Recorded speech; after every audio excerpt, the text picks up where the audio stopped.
Hi everyone, I'm Deepa Bushball, and today I just wanted to make a cozy video, like a super cozy video that gives off like snazzy vibes and comforting vibes, to just talk about like life and uncertainties and navigating your 20s, my early 20s, and some of the changes that have happened, because I need to talk about this, and I just want to put it out there. So yeah, I'm just gonna start.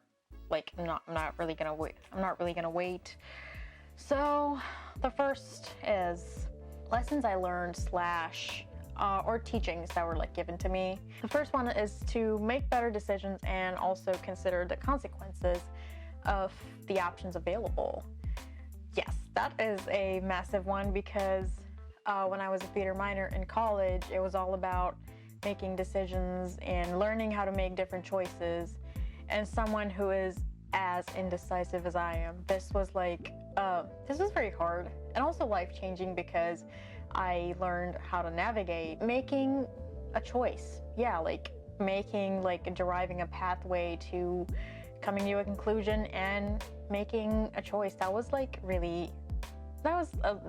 massive lesson I learned. But to get there, to like be able to make a decision or come to a conclusion, is to get the reps in, have the activity or the exercise or whatever like situation you're in, is to like get your reps in so you get used to it and you know what you're dealing with.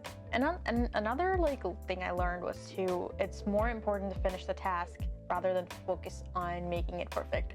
So I am a big perfectionist, and it was just hard. Like I knew that I was capable of so much more, but then because of life and all the deadlines that were being thrown at me as a college student in America, sometimes I just have to turn in work or assignments that were not up to like my standards.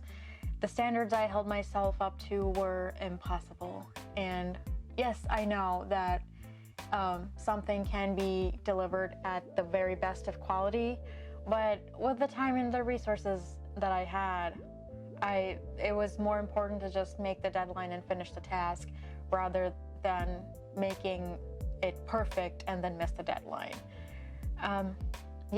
So and a lot of times I found that, okay, I was able to finish the task, and I found that more fulfilling because I didn't run away from it. I was very stubborn about finishing the task and getting through with it. And then the next one will be developing preferences to combat indecisiveness. I am a super indecisive person. Like, although I have made a lot of progress about being able to make choices or just navigate my way to making a decision, I am super indecisive, and I get very nervous when it comes to making a choice or just making like basic decisions. Weighing the consequences of the options that are available when I am having trouble making a choice, the consequence I think that will be easier for me to deal with, I usually end up sticking to that and then making my way further from there. The next would be realizations. The more I grow up, the more I realize, basically. I realized that I'm not the only one who's winging it. I don't have to have everything figured out right this moment, and that's okay, because I just don't know what's gonna happen. Like, any moment could be any change. Like, my life could change any moment, and I just try to make sure that I'm working super hard for that, because I want to be prepared for the next opportunity that comes, depending on myself, to make decisions. And that led to developing preferences. Yes.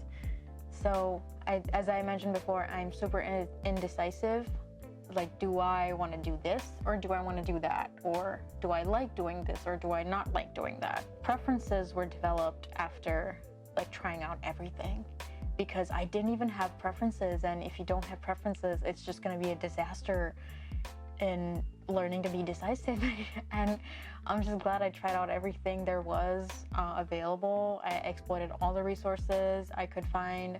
So that taught me to like depend more on myself and my thoughts when I had to find comfort within myself, or just when I had to make an independent decision. The next one would be letting go of pain and suffering that also made me creative. This is massive, like massive. For so long, I just relied on pain and I held on to it, and I embraced suffering because that was what originally fueled my creativity. I wrote so many beautiful blogs because the thought and the creativity, it all rooted from whatever I was going through whenever I was in the thick of it.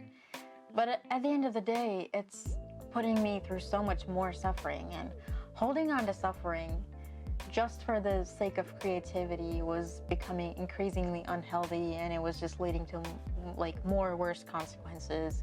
The next one, and the last section, will be lingering questions. Like, what am I doing in this world? What if I'm ever going to be of any value, or self-esteem issues and all of that. But after being on the other end of the globe for almost half a decade, it makes me question, like, what am I doing here? Why am I here? What am I doing here? What purpose do I serve this world? Okay, let go of the world. What purpose am I serving myself? Like, am I it's like this constant evaluation of, like, am I making the right choices? Am I making the right decisions? Like, am I learning something every day? Like, am I like evaluating myself, trying to navigate my 20s? It just made me like question my worth and my self-esteem. Like, am I ever going to be of value? But yes, I am always going to be of value. And I told myself, like, I don't need to read too much into it, because the more I overthink, the worse it's going to get. That kind of like helped me deal with my self-esteem issues a little bit. Another, like, this uncertainty type thing will be risking everything. Like, I risked, or not, I didn't, yeah, like, I left my life of luxury back home and then flew on the other end of the planet for some reason. Yeah, like, everything back home is so, like, accessible. Yeah, everything back home is so beautiful. I can go where I want. I can eat, like, a lot of variety of food. It's beautiful culture. And no matter how much I travel, I'm gonna see new things every time. I guess the biggest reason would be to, like, become competent and learn to live an independent life. The thought of just going back, it's scary. At this stage, like early 20s, it's starting over. Like, I'm learning to express or even, like, explore my youth. Like, I'm learning to explore my youth, learning how to be independent, learning how to rely on myself. I'm gonna have to rely on myself first before relying on someone else.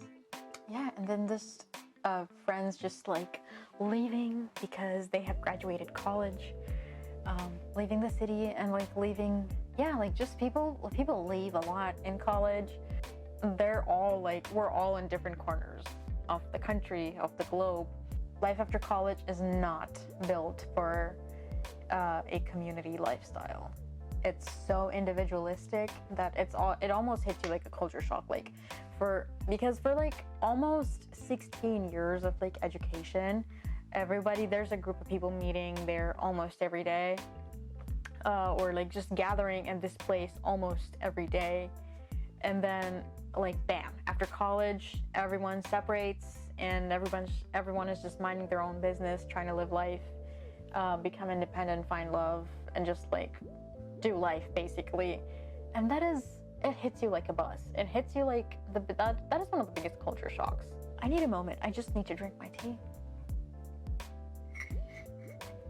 And if I hadn't learned how to be decisive, or if I didn't take theater as a major, I think I would probably be just as indecisive. I'm actually really glad I was a theater minor. But yeah, like, that's kind of all what I have. And those were all my, like, questions and, like, realizations and, like, just learnings and teachings and just some of the thoughts I had. I don't have anything else to say. I hope this video brings you comfort, and I hope you find comfort in being the outlier. I'm gonna go now, so